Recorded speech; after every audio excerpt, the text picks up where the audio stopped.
नमस्कार, जय हिंद, वंदे मातरम। दोस्तों आप सभी का स्वागत है आपके अपने इस YouTube channel the army classes में। दोस्तों आज के इस लाइव क्लास के अंदर हम आपको आर्मी जीडी का ओरिजिनल क्वेश्चन पेपर करवाएंगे, जो कि आपका 28 मार्च 2021 का पेपर हुआ था। ये हमारा पेपर जो आपका बैक सेंटर रुड़की का है, तो आपसे रिक्वेस्ट है वीडियो को पूरा देखना है और लास्ट में कमेंट करके बताना है कि आपका बैक सेंटर रुड़की में आपका कितना क्वेश्चन सही होता है। तो चलिए बिना टाइम वेस्ट करते हुए बढ़ेंगे अपने फर्स्ट क्वेश्चन की ओर। तो फर्स्ट क्वेश्चन बहुत अच्छा और शानदार क्वेश्चन आप लोगों से पूछा गया था कि 2.5 दिन का झोपड़ा इन अजमेर वाज बिल्ट बाय, यानी कि अजमेर में 2.5 दिन का झोपड़ा किसने बनवाया था। आपको बताना कि अजमेर में 2.5 दिन का झोपड़ा का निर्माण किस शासक के द्वारा करवाया गया था। ऑप्शन आपका Iltutmish, option B Firoz Shah Tughlaq, option C Alauddin Khilji या ऑप्शन डी कुतुबुद्दीन ऐबक। तो देखिएगा अजमेर में 2.5 दिन का झोपड़ा का निर्माण जो करवाया गया था वो आपका कुतुबुद्दीन ऐबक के द्वारा करवाया गया था। लेकिन इसका राइट आंसर जो होगा आपका ऑप्शन डी कुतुबुद्दीन ऐबक यहाँ पर आपका बिल्कुल ही राइट हो जाएगा। तो बढ़ते हैं नेक्स्ट क्वेश्चन 2 नंबर क्वेश्चन की ओर।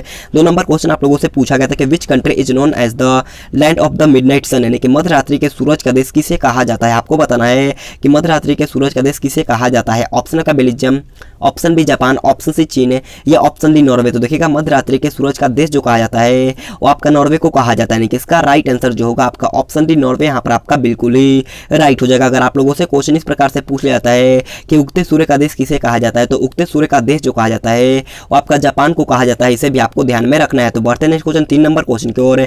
3 नंबर क्वेश्चन आप लोगों से पूछा है कि त्रिहता हस्तलिपि का इस्तेमाल किस भाषा में लिया जाता है। आपको बताएं कि त्रिहता एक हस्तलिपि का इस्तेमाल किस भाषा के लिए होता है। ऑप्शन आपका Konkani, option B Sindhi, option C Maithili या ऑप्शन डी मणिपुरी। तो देखिएगा इसका राइट आंसर जो होगा आपका ऑप्शन सी मैथिली यहाँ पर आपका बिल्कुल ही राइट हो जाएगा। तो बढ़ते हैं अगला क्वेश्चन 4 नंबर क्वेश्चन को। और 4 नंबर क्वेश्चन आप लोगों से पूछा गया था दक्षिण भारत में चोल साम्राज्य का समकालीन प्रतिनिधि राजवंश कौन था। ऑप्शन आपका चेरा, ऑप्शन डी कालिनी के चालुक्य, ऑप्शन सी मदुरै के पांड्या या ऑप्शन डी वेगिंग के चालुक्य। तो जल्दी से इसका राइट आंसर हमें लाइव चैट में बताना है। तो देखिएगा दक्षिण भारत में चोल साम्राज्य का समकालीन राजवंश था आपका चेरा था। लेकिन इसका राइट आंसर जो होगा आपका ऑप्शन है चेरा राजवंश यहाँ पर आपका बिल्कुल ही राइट हो जाएगा। तो बढ़ते हैं नेक्स्ट क्वेश्चन 5 नंबर क्वेश्चन को। और 5 नंबर क्वेश्चन अच्छा क्वेश्चन आप लोगों से पूछा था 66वें राष्ट्रीय फिल्म पुरस्कार 2020 में किस चलचित्र को सर्वश्रेष्ठ हिंदी फिल्म का पुरस्कार मिला था। ऑप्शन आपका अंधाधुन, ऑप्शन बी उड़ी, ऑप्शन सी पद्मावती या ऑप्शन डी पैडमैन। तो जल्दी से इसका राइट आंसर हमें लाइव चैट में बताना है। तो देखिएगा 66वें राष्ट्रीय फिल्म पुरस्कार 2020 जो मिला था वो आपका अंधाधुन फिल्म को मिला था। यानी कि इसका राइट आंसर जो होगा आपका ऑप्शन है अंधाधुन यहाँ पर आपका बिल्कुल ही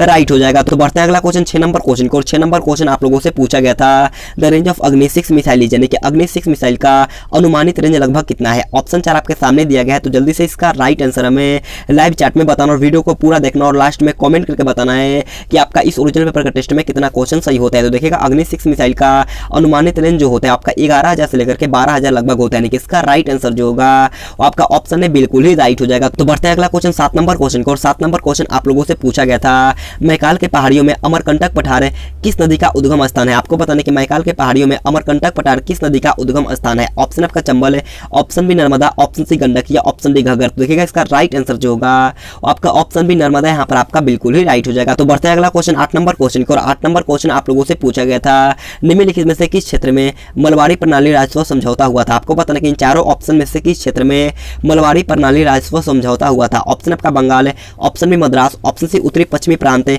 या ऑप्शन डी बंबई। तो देखिएगा इसका राइट आंसर होगा आपका ऑप्शन नंबर है बंगाल, यहाँ पर आपका बिल्कुल ही राइट हो जाएगा। तो बढ़ते हैं अगला क्वेश्चन 9 नंबर क्वेश्चन को। 9 नंबर क्वेश्चन आप लोगों से पूछा है in which year did the first train start in India, यानी कि भारत में पहली बार रेल किस वर्ष में शुरू हुआ था। आपको बताना कि भारत में पहली बार रेल कब चला था। ऑप्शन आपका 1794, ऑप्शन बी 1964, ऑप्शन सी 1894 या ऑप्शन डी 1853। तो देखिएगा इसका राइट आंसर जो होगा आपका ऑप्शन सी 1853 यहाँ पर आपका बिल्कुल ही राइट हो जाएगा। कहां से कहां तक चला था, तो मुंबई से लेकर के थाना के बीच में चला था। 34 किलोमीटर की दूरी तय की थी। इसे भी आपको ध्यान में रखना है। तो बढ़ते हैं नेक्स्ट क्वेश्चन 10 नंबर क्वेश्चन को। 10 नंबर क्वेश्चन आप लोगों से पूछा गया है Ashwini Purnima is associated with which game, यानी कि अश्वनी पोनपा का संबंध किस खेल से। आपको बताना कि Ashwini Ponnappa is associated with which game, choose the correct answer. तो आपको जल्दी से इसका राइट आंसर हमें लाइव चैट में बताना है। ऑप्शन आपका शतरंज है, option B hockey, option C football या ऑप्शन डी बैडमिंटन। देखिएगा अश्वनी पोनपा का संबंध जो होता है वो आपका बैडमिंटन खेल से होता है। यानी कि इसका राइट आंसर जो होगा आपका ऑप्शन डी बैडमिंटन यहाँ पर आपका बिल्कुल ही राइट हो जाएगा। तो बढ़ते हैं अगला क्वेश्चन 11 नंबर क्वेश्चन की ओर।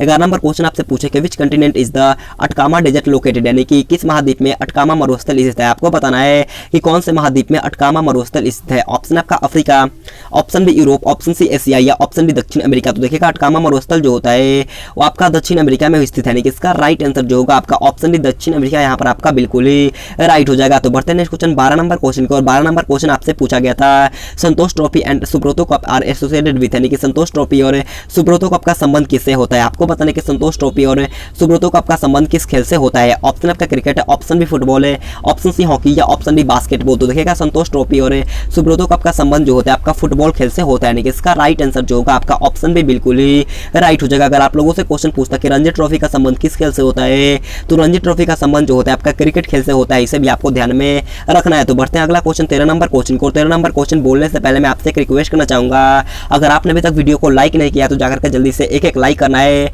और चैनल पर नए चैनल को सब्सक्राइब करने के बाद बाजू में बेल आइकन आएगा उसे ऑल पे दबाना। बिल्कुल आपका इसी लेवल का क्लास होने वाला है, तो चैनल को सब्सक्राइब कर लीजिएगा और बाजू में बेल आइकन आएगा उसे ऑल पे दबाना है। तो देखिएगा 13 नंबर क्वेश्चन आप लोगों से पूछा है निम्नलिखित में से कौन सी नदी का एक मुहाना बनाती है। आपको बताने कि इन चारों ऑप्शन में से कौन सी नदी एक मुहाना बनाती है। ऑप्शन आपका Krishna, option D Godavari, option C Mahanadi या ऑप्शन डी नर्मदा। तो जल्दी से इसका राइट आंसर हमें लाइव चैट में बताना है। ये क्वेश्चन का राइट आंसर आप सभी को कमेंट बॉक्स में बताना है। तो बढ़ते हैं अगला क्वेश्चन 14 नंबर क्वेश्चन को। 14 नंबर क्वेश्चन आप लोगों से पूछा गया था द कॉल दिल्ली चलो आज गिव हिम, यानी कि दिल्ली चलो यह नारा किसने दिया था। आपको बताना है कि दिल्ली चलो का नारा किसने दिया था। तो देखिएगा दिल्ली चलो का नारा दिया गया था और आपका सुभाष चंद्र बोस ने दिया था, यानी कि इसका राइट आंसर जो होगा आपका ऑप्शन से सुभाष चंद्र बोस यहाँ पर आपका बिल्कुल ही राइट हो जाएगा। तो बढ़ते हैं नेक्स्ट क्वेश्चन 15 नंबर क्वेश्चन को। और 15 नंबर क्वेश्चन आप लोगों से पूछा गया था when was the national commission for women set up, यानी कि महिलाओं के लिए राष्ट्रीय कमीशन की स्थापना कब हुई थी। आपको बताने कि महिलाओं के लिए राष्ट्रीय कमीशन की स्थापना कब हुई थी। देखिएगा इसका राइट आंसर जो होगा आपका ऑप्शन नंबर बी 1992 यहाँ पर आपका बिल्कुल ही राइट हो जाएगा। तो बढ़ते हैं अगला क्वेश्चन 16 नंबर क्वेश्चन को। 16 नंबर क्वेश्चन हमारा पार्ट भी जो कि आपका जनरल साइंस का होता है।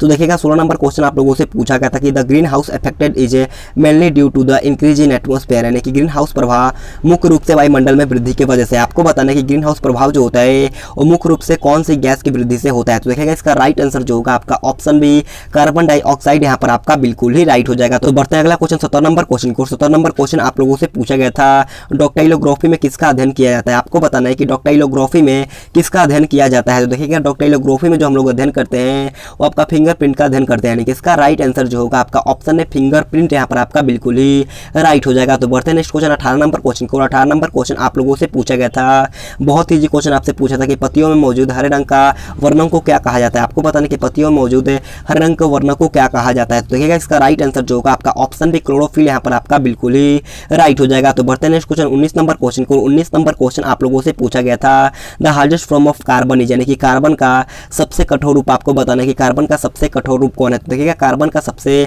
कठोर रूप जो होता है आपका हीरा होता है, यानी कि इसका राइट आंसर जो होगा आपका ऑप्शन डी बिल्कुल ही राइट हो जाएगा। तो बढ़ते हैं अगला क्वेश्चन 20 नंबर क्वेश्चन को। और 20 नंबर क्वेश्चन अच्छा क्वेश्चन आप लोगों से पूछा गया था। क्वेश्चन आप लोगों से पूछा गया था कि लेंस किससे बनता है। आपको बताना है कि लेंस जो होता है वो किससे बना होता है। तो देखिएगा लेंस जो होता है वो आपका फ्लिंट ग्लास का बना होता है, यानी कि इसका राइट आंसर जो होगा आपका ऑप्शन बी फ्लिंट ग्लास यहाँ पर आपका बिल्कुल ही राइट हो जाएगा। तो बढ़ते हैं नेक्स्ट क्वेश्चन 21 नंबर क्वेश्चन को। 21 नंबर क्वेश्चन आप लोगों से पूछा गया था खारे पानी की सांद्रता मापने के लिए इस्तेमाल किया जाने वाला उपकरण कौन है। जल्दी से इसका राइट आंसर हमें लाइव चैट में बताना है। तो देखिएगा इसका राइट आंसर जो होगा आपका ऑप्शन सी सिलोनोमीटर यहाँ पर आपका बिल्कुल ही राइट हो जाएगा। तो बढ़ते हैं अगला क्वेश्चन 22 नंबर क्वेश्चन को। और 22 नंबर क्वेश्चन बोलने से पहले मैं आपसे एक छोटा सा रिक्वेस्ट करना चाहूंगा, अगर आपने अभी तक हमारे चैनल को सब्सक्राइब नहीं किया तो सब्सक्राइब करने के बाद बाजू में बेल आइकन आएगा उसे ऑल पे दबाना है, क्योंकि हमारा जल्द ही आर्मी का न्यू पैटर्न पर क्लास होगा। तो आपसे रिक्वेस्ट है सब्सक्राइब करने के बाद बाजू में बेल आइकन आएगा उसे ऑल पे दबाना है और कम से कम 2 या 3 दोस्तों के पास इस वीडियो को शेयर करना है। तो देखिएगा 22 नंबर क्वेश्चन आपसे पूछा है कि इन्वर्टर एक ऐसा उपकरण है जो परिवर्तित करता है। तो देखिएगा इन्वर्टर एक ऐसा उपकरण है जो आपका डीसी से एसी में परिवर्तित करता है, यानी कि इसका राइट आंसर जो होगा आपका ऑप्शन सी बिल्कुल ही राइट हो जाएगा। तो बढ़ता है अगला क्वेश्चन 23 नंबर क्वेश्चन को। 23 नंबर क्वेश्चन आप लोगों से पूछा गया था common name of potassium carbonate, यानी कि पोटेशियम कार्बोनेट का सामान्य नाम क्या होता है। तो देखिएगा पोटेशियम कार्बोनेट का सामान्य नाम जो होता है आपका पोटैश होता है, यानी कि इसका राइट आंसर जो होगा आपका ऑप्शन डी बिल्कुल ही राइट हो जाएगा। तो बढ़ता है अगला क्वेश्चन 24 नंबर क्वेश्चन को। 24 नंबर क्वेश्चन में अच्छा क्वेश्चन आप लोगों से पूछा है 295 केल्विन का तापमान है लगभग कितने डिग्री फ़ारेनहाइट के बराबर होता है। ऑप्शन 4 आपके सामने दिया गया है, तो जल्दी से इसका राइट आंसर हमें लाइव चैट में बताना है। इसका एक फॉर्मूला होता है, मैं आपको क्लास में बता दूंगा, तो जल्दी से इसका राइट आंसर हमें लाइव चैट में बताना है। तो देखिएगा इसका राइट आंसर होगा आपका option number D 71.33 degree Fahrenheit यहाँ पर आपका बिल्कुल ही राइट हो जाएगा। तो बढ़ते हैं नेक्स्ट क्वेश्चन 25 नंबर क्वेश्चन की ओर। 25 नंबर क्वेश्चन पूछा था कि अस्थायी निकायों के नियमों का किसके द्वारा खोजा गया था। आपको बताने कि अस्थायी निकायों के नियम किसके द्वारा खोजा गया था। तो देखिएगा अस्थायी निकायों का नियम जो खोजा गया था वो आपका आर्किमिडीज के द्वारा खोजा गया था, यानी कि इसका राइट आंसर जो होगा आपका ऑप्शन है बिल्कुल ही राइट हो जाएगा। बढ़ते हैं अगला क्वेश्चन 26 नंबर क्वेश्चन को। 26 नंबर क्वेश्चन को ध्यान से पढ़िएगा। क्वेश्चन आप लोगों से पूछा है निम्नलिखित तत्वों के बीच में ध्वनि का सबसे तेज चलती है। आपको बताने कि इन चारों ऑप्शन में से किसमें ध्वनि सबसे तेज चलेगी? तो ऑप्शन है आपका स्टील, ऑप्शन बी निर्वात है, ऑप्शन सी जलीय, ऑप्शन डी हवा। तो देखिएगा ध्वनि सबसे तेज चलता है आपका ठोस में, किसमें? सॉलिड में चलता है। तो यहाँ पर क्या होगा? सॉलिड इसमें कौन है? तो आपका स्टील, यानी कि इसका राइट आंसर होगा वो आपका ऑप्शन है स्टील, यहाँ पर आपका बिल्कुल ही राइट हो जाएगा। तो बढ़ते हैं अगला क्वेश्चन 27 नंबर क्वेश्चन को। 27 नंबर क्वेश्चन आपसे पूछा कि चाय का वनस्पतिक नाम क्या है? आपको बताना कि चाय का वनस्पतिक नाम क्या होता है। तो देखिएगा चाय का वनस्पतिक नाम जो होता है आपका कैमेलिया सिनेंसिस होता है, यानी कि इसका राइट आंसर जो होगा आपका option number C camellia sinensis यहाँ पर आपका बिल्कुल ही राइट हो जाएगा। तो बढ़ते हैं नेक्स्ट क्वेश्चन 28 नंबर क्वेश्चन की ओर। 28 नंबर क्वेश्चन आप लोगों से पूछा था कि बंदूक से छोड़ी गई गोली। तो बढ़ते हैं नेक्स्ट क्वेश्चन 28 नंबर क्वेश्चन को। और 28 नंबर क्वेश्चन आप लोगों से पूछा गया था बंदूक से छोड़ी गई गोली में होती है। आपको बताने कि बंदूक से छोड़ी गई गोली में कौन सा ऊर्जा होता है? तो आपका गतिज ऊर्जा होता है। कौन होता है? गतिज ऊर्जा। ऑप्शन डी यहाँ पर आपका बिल्कुल ही राइट हो जाएगा। तो बढ़ते हैं अगला क्वेश्चन 29 नंबर क्वेश्चन आप लोगों से पूछा है कि वल्केनाइज्ड रबर का आविष्कार किसके द्वारा किया गया था? तो देखिएगा वल्केनाइज्ड रबर का आविष्कार जो किया गया था वो आपका चार्ल्स गुडईयर के द्वारा किया गया था, यानी कि इसका राइट आंसर जो होगा आपका ऑप्शन नंबर ए यहाँ पर आपका चार्ल्स गुडईयर यहाँ पर आपका बिल्कुल ही राइट हो जाएगा। बढ़ते हैं अगला क्वेश्चन 30 नंबर क्वेश्चन को। 30 नंबर क्वेश्चन हमारा आज का लास्ट क्वेश्चन है और मैं आप सभी से एक छोटा सा रिक्वेस्ट करना चाहूंगा, अगर आपने अभी तक हमारे चैनल को सब्सक्राइब नहीं किया है तो सब्सक्राइब करने के बाद बाजू में बेल आइकन आएगा उसे ऑल पे दबा लो, क्योंकि हमारा जल्द ही आर्मी का न्यू पैटर्न पर क्लास होने वाला है। तो सब्सक्राइब करने के बाद बाजू में बेल आइकन आएगा उसे ऑल पे दबाना है। तो देखिएगा 30 नंबर क्वेश्चन पूछा है कि डायलिसिस का प्रयोग किस इलाज में किया जाता है? आपको पता है कि डायलिसिस का प्रयोग किस इलाज में किया जाता है और ये क्वेश्चन आपके एग्जाम में पूछा गया था, शायद 2017 या 18 के एग्जाम में पूछा जा चुका है ये क्वेश्चन। तो देखिएगा डायलिसिस का प्रयोग जो किया जाता है वो आपका गुर्दे की निर्बलता में किया जाता है, यानी कि इसका राइट आंसर जो होगा आपका ऑप्शन से बिल्कुल ही राइट हो जाएगा। तो आज की क्लास हमारे यहीं पर खत्म होता है। अगर आपको वीडियो पसंद आए तो आपसे रिक्वेस्ट है एक लाइक करते हुए चले जाना और चैनल पर नए चैनल को सब्सक्राइब करने के बाद बाजू में बेल आइकन आएगा उसे ऑल पे दबाना है और कमेंट बॉक्स में जरूर अपना स्कोर बताइएगा। तो आज के लिए इतना ही। Thanks for watching this video. Jai Hind, जय भारत।